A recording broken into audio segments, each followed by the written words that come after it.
starting out this talk and telling people that I was going to do a talk about trade show swag and how much stuff I had picked up from different shows. A lot of them were making jokes on the order of, oh, what, did you steal it? And at one point I realized I was getting too many of these jokes, and so I should probably explain that everything I'm doing in this talk is in fact on the up and up, with the exception of the story I'm about to tell you. At the first show that I went to, Cloud Expo, which I'll talk more about in a moment, there was one booth that had a pull a key out of the box, try to unlock the treasure chest that contains a little remote control helicopter in it.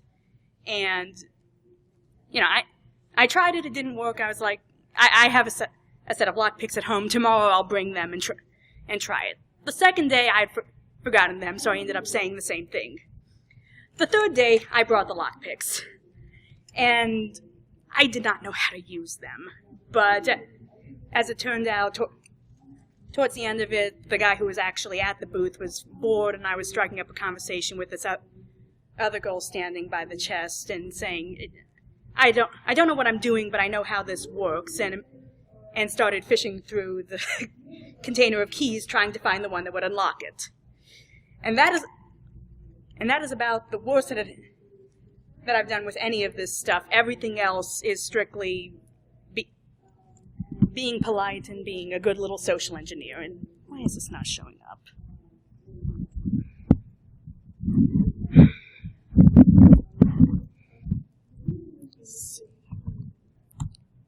Come on, are you awake? So, just to introduce myself, my name is Rachel. I'm a recent graduate of Georgia Tech with a master's degree in human-computer interaction, and I work as a freelance interface designer. I started going to trade shows in the San Francisco Bay Area as a way to network and to fix that freelance problem. And so, spoiler alert, I haven't, but I did find out some other interesting stuff along the way, and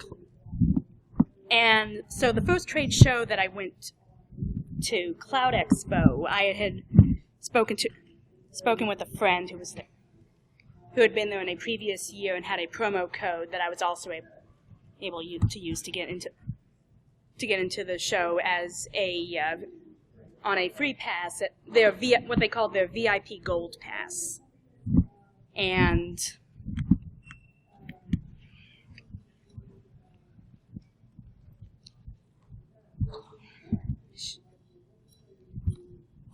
the world. Sorry, give me a moment here to.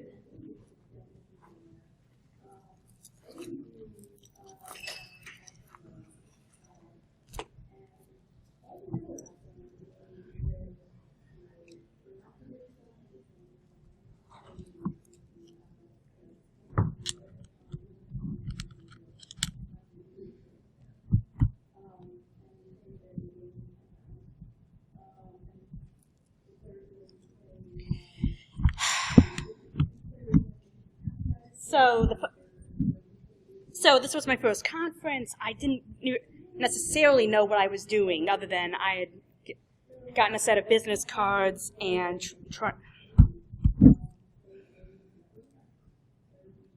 I'm sorry. Yes, can I? This was working 30 seconds ago. Can I please get some assistance?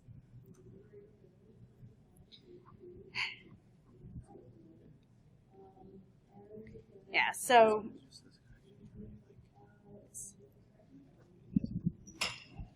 I plugged in the computer in case it was a power issue, but I don't think it is. And so I was there to network, I was there to have a good time, maybe get a few free drinks along the way, but I wasn't actually prepared for what I did find there, even though I was still, picking up little bits and pieces along the way. I think I had managed to win like a little $25 gift card from one booth, and I was picking up smaller pieces of swag from the other locations, and now it wakes up. Go figure. And if I could get this to work, I could actually show you pictures of some of the things I picked up. One of them was I had taken a couple pieces of swag. Like one company was giving away a little USB wall wart, another one was giving away the cable that you could use to switch between either charging an Android device or an iPhone device, and I ended up using it as an emergency charger during panels.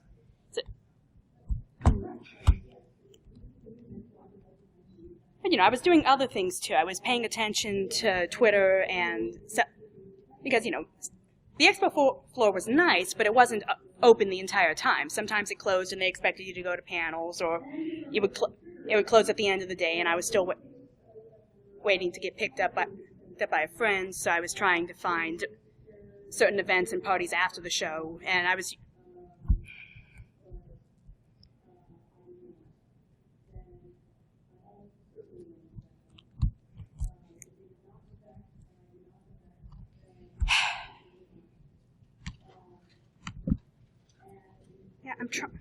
I'm trying.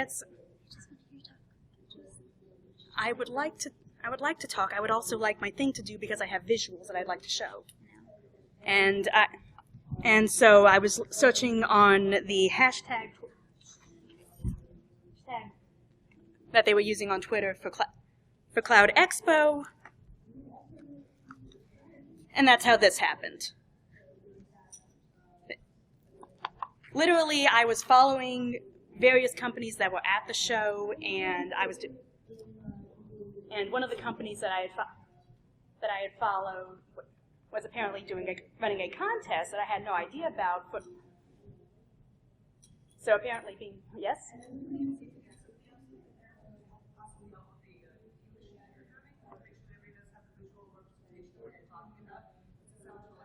Yes. Okay, thank you. I would like to pause that.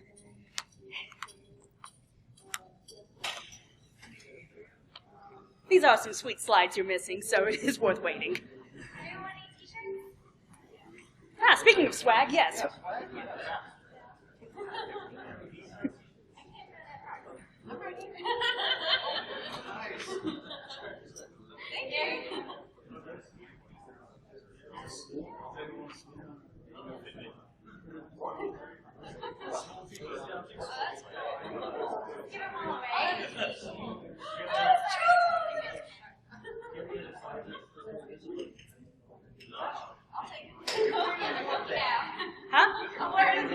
Yes, I didn't win the case. I bought the case afterwards, after I actually made sure that I won this. I was supposed to have started before now. I was trying to do it had worked, and it was working initially, and then when I started the talk, it just... What happened? Did it just drop the signal? The computer's not responding. It's like, I know it has a charge. I'm not sure what's going on here. Okay, it may just be displaying only. So if we do... Where is the display? External display. So what key do you normally hit to... See if that helps. That's fine by me. I'm just looking for the display key. Like, how do you normally tell it to display to a projector? Because it may just be that it's projected only on the second screen. So let's do this. Hold this. Fine, but the second screen wasn't even working. One moment. And we'll do. May I power off and recycle? Yes. Hello. You haven't missed much. What's she waiting? Her laptop. Crap. It'll come back now, and we'll get it sorted. All right, brilliant. What happened? It just it wigged out. It did not know what to do when we plugged in. My thought was British party? Yes. Oh, okay. No, I think it actually. The alcohol. That obvious? It's not great. Huh? But they've got good whiskey because they know the good stuff. Thank you. The cock of the good Scott. Well, there you go. Start there. You have to do something. I'm part Scottish. I never understood the whole Scottish Entschuldigung, party bitte? thing. Really? Well, I know it's the Scottish part. Scottish history basically amounts to a bunch of rowing clans against each other, and the British take the English take over. Yeah. So when it comes up this time, what we might want to do is, I don't know how if you have normally a second monitor connected at home. I don't. Okay, so let's just try again and see if we get away with murder. All right. No, don't open And if that. that's Book on how to Quit. really okay, it's good. Think about water disposal. You got Quit to that, pull quit the body that. up with the gas and start making it float up. Ah. So you have to weigh it down still, but even weighing it down because the float and the whole Quit water that. Displacement, dead body will come So float. body disposal stinks. Got it. Yeah, it has practical. Open that. You run something through them a couple times, it lets the gases That. out. And Wait, but go with a meat tenderizer. Maybe a needle or just a little toe. more neat. I think something like a sharpened reinforcement bar, Oh, okay, yeah. a hammer. I'll do it. Well, there you go. There we go. So, and good. It looks normal. So, Let's see. oh, Yeah, because our Still is the PA system working this time? the PA system is hosed in this room, so speaking up and hold on. projecting. I'm just back with it sounds like I only hear your voice echoing in the room and not You know, speakers. and right, unfortunately, the connection box is not working. The mixer in the back is not working. Sadly. So you're right to say it. But if you project well, this microphone will pick you up and we'll have you for the recording, and the room will appreciate you. Brilliant, brilliant, brilliant. So project like you are doing Shakespeare. Something like that. Sorry. So, from the top?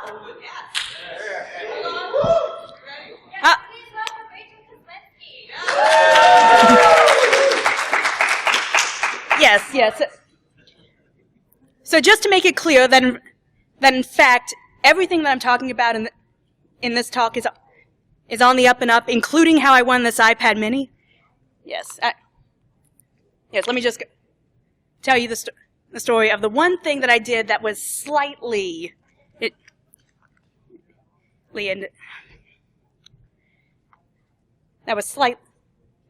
bending the rules, which was at my first conference, Cloud Expo. There was a booth there that had the stick your hand into a jar of keys, pull out a key, try to unlock the treasure chest, win a little RC helicopter. And so I tried this, and obviously the first day, nothing really happened. I was like, I've got a set of lockpicks at home. I could probably try them on this. The second day, I forgot, but I was like, I'm bringing the lockpicks this time. I swear. The third day, I brought the lockpicks, and I had no idea how to use them. But as it turns out, I was having a conversation with this other girl, and the person working the booth had sort of lost interest in watching me try to use the lockpicks and failing at it. So I eventually said to her, I don't know what I'm doing with this, but I still know how this game works, and I ended up pulling the correct key out of the jar of keys, and everything else, just simple being polite and social engineering. So I'm Rachel. I'm a recent graduate from Georgia Tech with a master's degree. I'm a freelance interface designer, and I also draw the science fiction comic Last Resort. You may have seen some of the cards floating around in the chill out area. And so I've been attending conferences in the San Francisco Bay Area over the past year to try and fix that freelance part. I haven't, but I picked up a lot of interesting things along the way. I ended up getting into my first conference with a promo code from a friend for what they called their VIP Gold Pass. And yeah, I should probably explain what I'm doing here, why we're even talking about swag hoarding, and I consider swag hoarding to be a form of social engineering. Basically, it's a social engineering between dumb marketers with too much money and they're not using it properly. They're making swag that is entirely too easy to turn into other things that have nothing to do with the company and often don't even contain their logo. They're rewarding people who are punctual, not necessarily useful to them, with a lot of the different contests.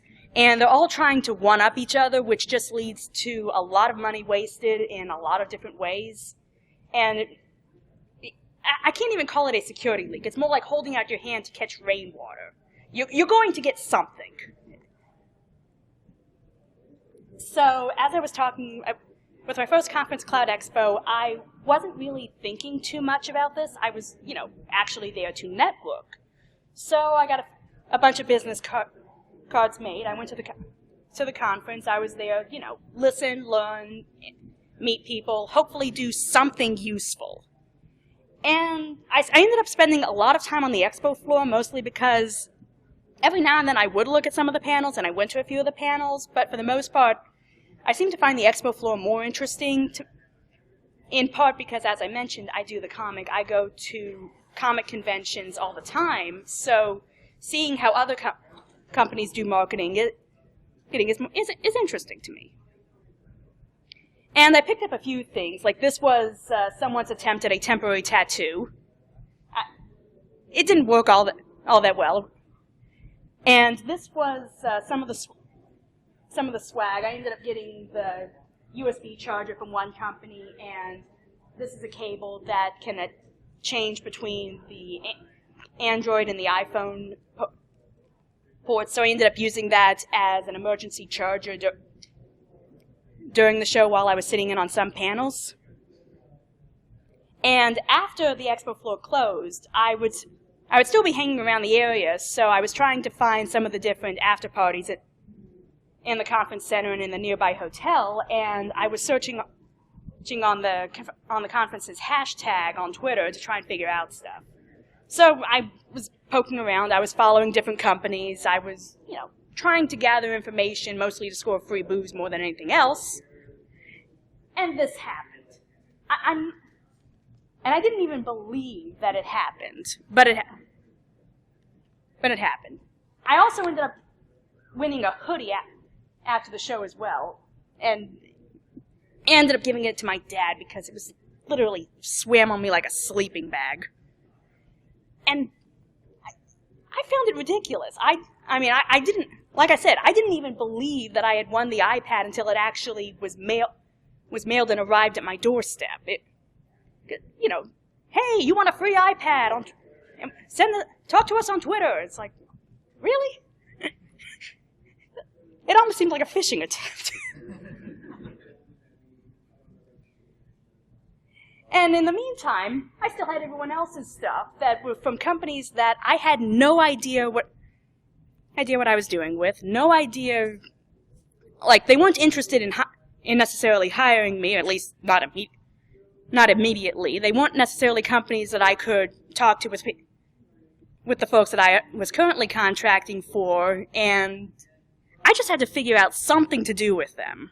Because I did get a lot of interesting stuff, but it was also like, I don't really care about XYZ company and seeing their logo all the time, which is where the duct tape rule came in.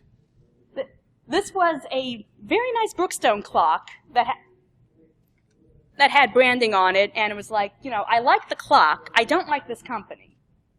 So I just took a piece of masking tape, covered that thing right up, and, if I can do this with your swag, then it's obviously not very good swag.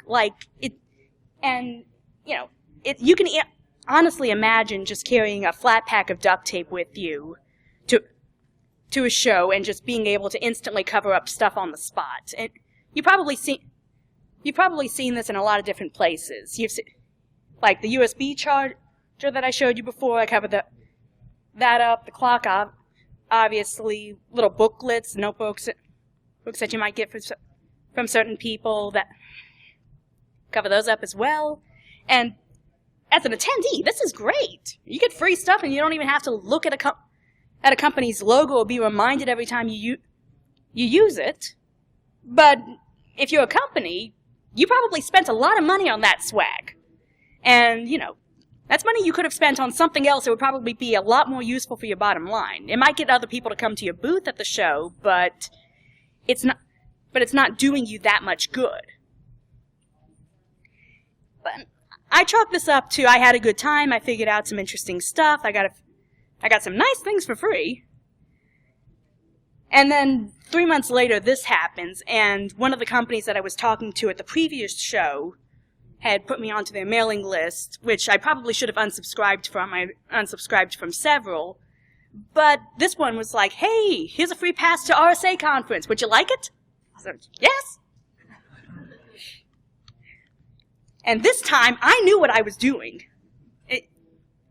I was figuring, okay, little conference, I did pretty well. Very obviously big conference, I should do great. And I was right. So yeah, this is a short list. $200 general purpose gift cards, $20 in Starbucks gift cards, 11 t-shirts, only one of which was a woman's size. USB battery charger, Connect 4, 2 decks of cards, one actually malware-themed, one not so much. Some light-up glasses, wine tubs, a pebble. And I want to clarify, this is not a list of the stuff that I won at the RSA conference. This was Tuesday! Tuesday!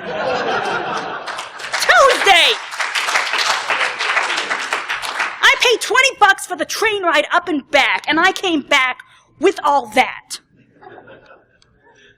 To put this into perspective, this is how I usually look when I'm selling my comic books at conventions.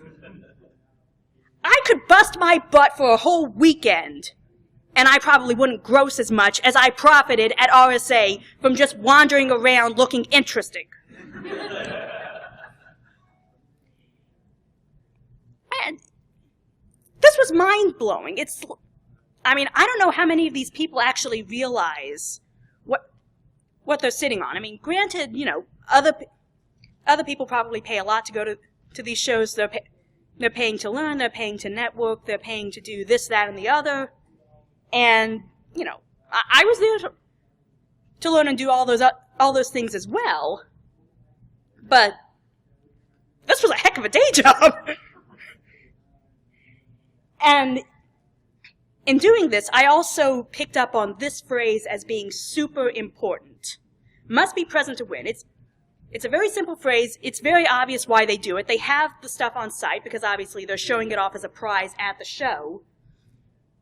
And they're trying to get things taken care of. They don't want to ship it back. They just want to deal with it right then. But you'll be surprised how few people are actually present to win. When I won the Pebble, I was one of 4 people. There was a drawing later that conference for an iPad mini. That was 1 in 6. I mean, who needs Vegas? They even had magicians there, for goodness sake, including this guy on a straitjacket. And so, at this point I realized I had stumbled onto something that was... It blew whatever sense of comprehension I had, honestly. It was very strange to be there and realizing just how much is there and how much can just be skimmed off the top of what's going on here. And this is great, but what does this have to do with what we have with this with our concept of hacking and why it? Usually you think hacking, there's a reason why these flaws exist, there's a way to fix them, and how to take care of that. And, this is a flaw with how companies market and how they advertise. And, there's all of this money going into these trade shows that there's very little idea what's going on here. Like I said, I managed to get about $1,000 worth of stuff, and all I had to do was show up and be polite and talk to people. And if there's 6,000 attendees at each of these shows, and they're doing anything near the same thing, not to mention all of these companies that are spending so much to be there, to have a table, to give out this stuff, not to mention whatever they're spending after the show talking to some of these people and trying to follow up on leads, that's a lot of money that is just, it's not being tracked very well. It's probably being written off as, the marketing budget per se, and it's just as valuable as any other kind of security leak, even more so because they're not even thinking about it. And, they're doing it because they don't want to be forgotten. The company that doesn't do enough at a trade show is not going to get any any clients afterwards, which is why they spend as much as they do in the first place. And, honestly, we understand this. This is a problem. They want to get the people that they want to talk to, and if a little bit goes by the wayside, they're not going to worrying too much about that. But there's a better way. And, some of this is, there's certain types of swag that I can't find any use for whatsoever. Pens have to stop. USB drives that are tiny need to stop. I put the cutoff here at 4 gigabytes because I figure 4 gigabytes you can turn that into a bootable Linux distro and be happy with it. So, some better than others, but even dealing with that, gimmick swag that doesn't even deal in the logo of the company rather than something else, that's just wasted stuff. And if you've literally gone to the toy store and just slapped a sticker on top of the packaging, as soon as the monkey peels the banana, they don't care what's on the banana peel. And, and those Starbucks cards I mentioned, at least in the state of California, which is where most of these trade shows took place, if it's $10 or less, you can go up to any Starbucks store and just ask for cash. That is free money. And if you are one of these trade shows that is giving people a gift card just for watching a video or sitting in on a pitch, imagine giving each one of those people a $5 bill. You are literally saying that you have to bribe people to pay attention to you.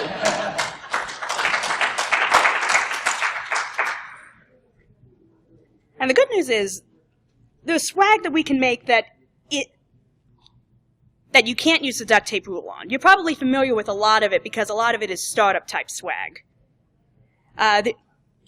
Some of these light up toys that, they give at the party events or for some of the after party events, obviously you can't put duct tape on that, or it's not going to glow so much. This one was actually an ice pack, which comes in quite handy for after the party. This was a little magnet. For some reason, these companies like clouds a lot. And, obviously, it's sort of small. You can't really do too much with it. You could technically cover it up, but that would probably ruin the look of it because it is a nice magnet, and obviously it's got that little hook on it that you can't really put the duct tape over. Stress balls. Yeah, I know, this kind of falls into gimmicky, but at the same time, it's one of the few toys you can have sitting on your desk. Yeah, give them to the college students. They love them for Humans vs. Zombies. Plushies, because obviously the fabric, you can't put duct tape on fabric. There's good plushies and bad plushies. The little blue fellow is from NetSuite. I think his name is Stanley. And obviously, custom plushie, custom detail, compared to the plush tiger with the little logo on a bandana that you could easily remove, and suddenly you have a tiger with no branding. Stickers are always great. These are some of my stickers, by the way, because obviously you can't put duct tape on top of stickers. You just have a duct tape sticker. Same thing goes with little lapel buttons. Those are also kind of defeating the purpose to put tape on those as well. And T-shirts are great, but there's a lot of things about T-shirts. Obviously, you noticed just when she was throwing out T-shirts earlier, sizing is important. Having women's sizes is important. Larger sizes are important. Just because, obviously, these people attend conferences, too. If the color of your T-shirt matters, obviously, a colored T-shirt is better than a black T-shirt because you can actually have some kind of branding going on with that, versus a white T-shirt, which you may as well say, we are too cheap, but we know we need a T-shirt, here, have one.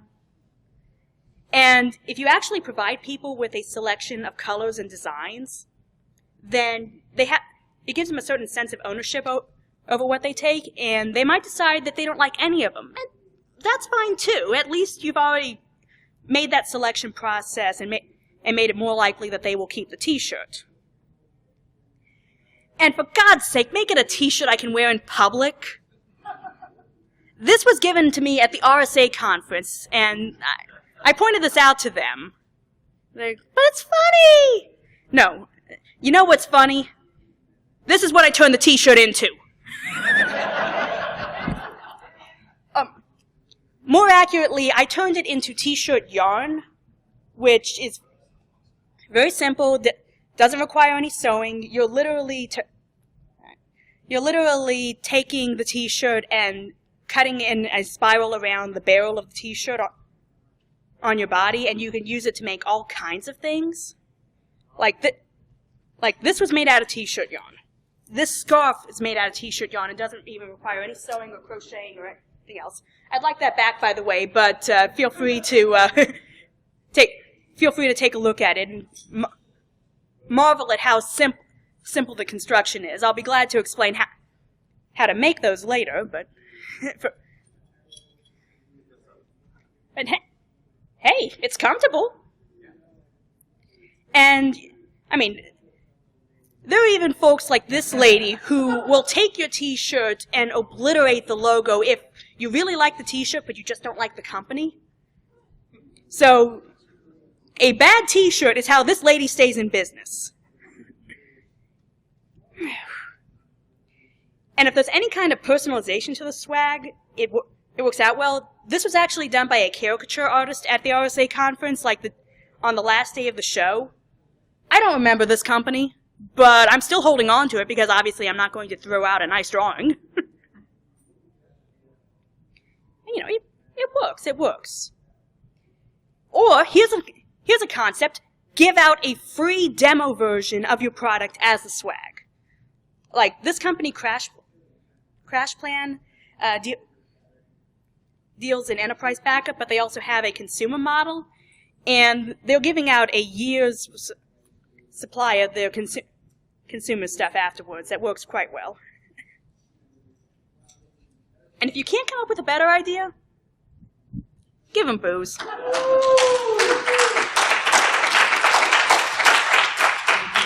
Just make sure we can pronounce the company's name so we know where to send people.